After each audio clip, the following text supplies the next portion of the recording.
Blues, your source for all things Everton. My name's Connor Williams, and this is the post-match reaction to the Arsenal Everton game, which has just finished 2-1. Um, yeah, I'll talk you through it, my initial reaction and stuff. I mean, what what can you really say?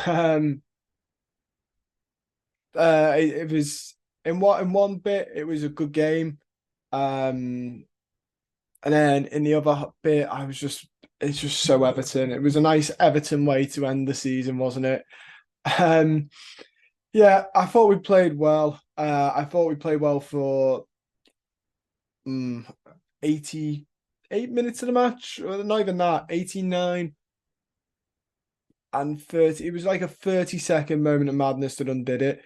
Obviously, Arsenal had more of the ball, a lot more chances. That was expected. We're playing them at home. They still, although the league's problem was an almost foregone conclusion, they still had to go out there and fight just in case. West Ham managed to do something. Um, and we frustrated them for large parts. We defended well. We were compact. Classic Sean Dyche setup. We really made them work a little bit for it. And obviously our goal came in the form of Idris Gay. But the unlikely goal scorer once again. Absolutely amazing how he keeps getting goals. To get it from a free kick as well. When he was standing over the free kick, I was thinking, oh my gosh, surely he's a dummy and Ashley Young's going to have it. Nope. Idris Gay hit it. It does hit Declan Rice's head and fly into the top corner, which I think might have tricked Raya, but goals are goal. We're not going to cry about how our goals went in. For it to last all of 3 minutes, classic Everton. This isn't even the worst, like classic Everton of this game. Last all of 3 minutes, and then Arsenal equalise. Ben White plays Odegaard down the right. He fires a pass into the box, and Tomiyasu strikes it first time, leaving Pickford with no chance. Really, really, we do this quite a lot. I feel like we still struggle at kickoff, that it takes us a while to get our heads in the game. After half time, it takes us a while. If we concede, we are very vulnerable. And if we score, we are vulnerable. It's almost like they switch off still, which is a bit of a problem that I think we'll work on next season. But I do think the players switch off a little bit. But ultimately, the second half, we really made Arsenal struggle. Martinelli, I think, had a good second half. And the goal for them, I mean, classic Everton. It was the epitome of it. A really poor pass from Ashley Young.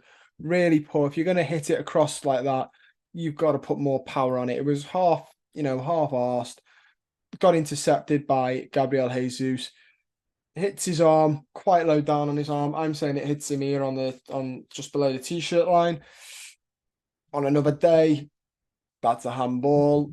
I've seen worse, more controversial handballs given. In the commentary, Ali McCoy said it was a handball. I think it was a handball. But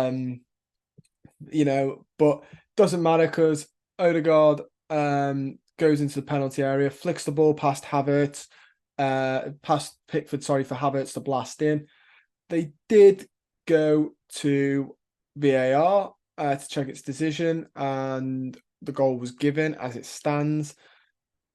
The fact he was told to go VAR, went to VAR, and still thought, nope, summed it up as well. I thought it's the epitome of Everton, a right back that fans have said isn't very good for a long, long time and hasn't been very good. I think he's been awful, but I don't think he's been very good. And he is error prone, almost Michael Keane levels of error prone at times. To then have a handball decision go against us with VAR, it just summed it all up. On the point of VAR, because obviously they were on about maybe scrapping it if the teams vote in favour of it.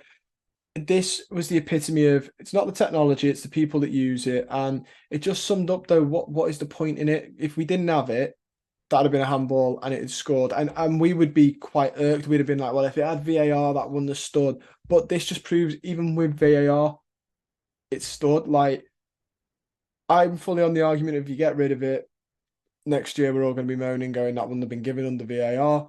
But I mean, stuff's being given and isn't given anyway, regardless of the technology. So it's a bit like, yeah, just cut out the tedious bit. That was in terms of if you were an Arsenal fan, that's a big goal. The fans were celebrating, and then it was like the killer, the magic killer of VAR. But yeah, I think that summed up. It's still been a good season for us. I personally believe. I think it's still been a good season for us with everything considered. But it just summed up a dodgy decision and a poor mistake from a player who's prone to them was so Everton. We could not end a season without it being classic Everton. But we did play really, really well. A lot of people thought we'd roll over and get spanked here. We never. We played well. We defended well. We defended narrowly. You can see how we've avoided a drop when you compare us to the likes of Luton, Burnley, and Sheffield, who don't defend nearly as well as us. And there's a reason they're going down. Had people saying, oh, earlier in the season, Luton fans and Everton fans going, oh, I wish we were more like Luton. They're entertaining. Well, if we were, we'd be in the Championship. How entertaining is that for you? I'm not having the whole, I wish we were like Luton. I think it was really, really petty shouts. But alas, we finished the season as well. Final game of the season. We can all relax for another year.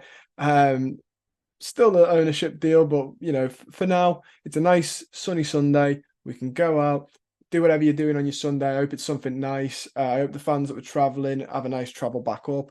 Have a few beers on a Sunday in the sun. Just enjoy it. We're on 15th with 40 points. Without the deduction, would be 48, which would put us nicely in 13th place. I think I said at the start of the season I'd take 12th to 13th as a good building block.